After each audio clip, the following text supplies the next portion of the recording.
Jordan, it's been said a lot that, the hotel industry lags behind from a technology point of view. I think it was Max that highlighted, McKinsey said that we rate just above hunting, in our use of technology. So we're at that bottom of the list. Why do you think it is that we lag behind?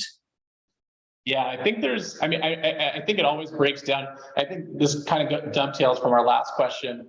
In hospitality, you have multiple users or user personas of a product. So the example that I'll give is like a revenue management professional is not using the same tools as a marketer, is not using the same tools as someone in ops. And now there's more overlays and integrations between those, but you have multiple users and so there's this operational complexity. Even within operations, you have, let's say, 50 users using, a tool. Let's say it's HotelKit or Alice for, team collaboration. You could have 50 users, 100 users at a property using this. So it makes it really challenging to test new things because you then have to get 100 users trained onto this new workflow. Whereas, if you look at e-commerce, for example, maybe you have a marketing manager at a $10 million revenue denim company. They're going to, sign up with a new Google Ads optimization tool, and they could try that themselves. Whereas in hotels, many of these tools rely on multiple stakeholders, so it makes it really hard to try, test, iterate. So the decisions kind of get slowed down, and I think that leads to a less rapid evolution in terms of those technologies. And it obviously makes it harder for the vendors to try some of those new things. So I think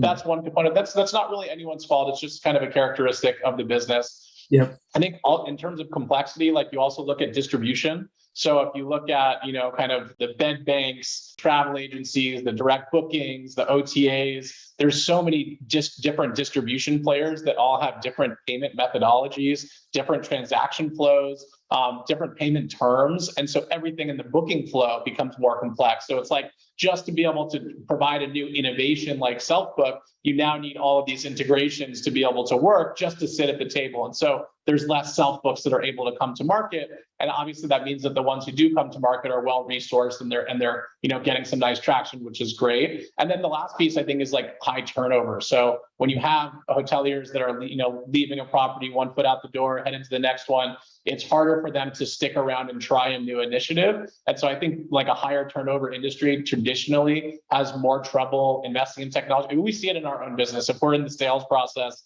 with a prospective client on the software side, and we're in it for 3 months, and then the marketer or whoever it is that's the stakeholder leaves the company, it kind of puts that decision on ice. Now we have to go figure out who's the next stakeholder. I think a lot of these software companies are dealing with something very similar, where it's kind of like you're building these relationships over a long term, but you might have a bit of a revolving door in certain properties or markets or segments. And so it makes it really hard to deploy that new technology. And ultimately the hotels are the ones that get hurt because nobody wants to make that decision and be the one who's responsible for it if there's no real long-term skin in the game for them on the other side.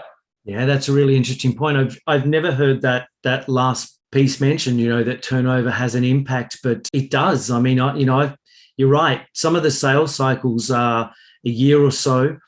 And I think that turnover is only being heightened as a result of post-pandemic changes. I can think of a couple of companies that I've been dealing with that, literally on a Friday, you are talking to somebody and then the following Friday, they're no longer at the company. And you're right, you're starting from scratch again and doing that education piece potentially, because what we see, sometimes there's not even a handover. So you are literally starting from scratch and having a complete brand new conversation with that person about the particular technology and how it could benefit from them, which does make it really difficult. Totally. And again, I think it's really not the fault of those employees. I mean, I think when you look at hotel groups, there's a super high correlation between how employers treat their teams and their people, in terms of like, those hotel brands that have really great relationships with their teams and innovation and their ability to make long-term progress towards more efficiency, better results. It's because,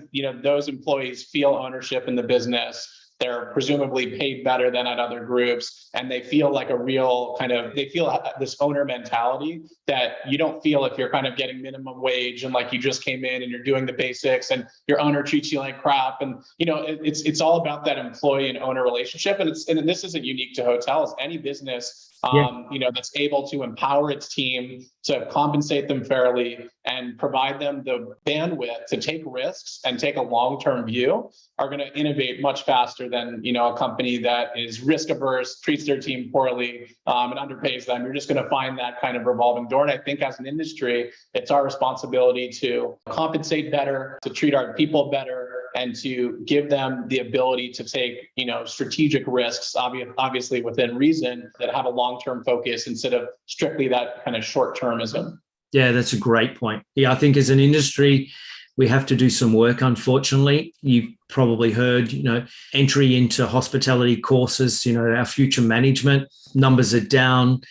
As a profession, we're sort of not in favor anymore. And I think we need to change that. We need to somehow rekindle the fact that, hospitality can be a career and it can be a great one. It gives you so many opportunities to travel if you wish to do that. So absolutely. Point.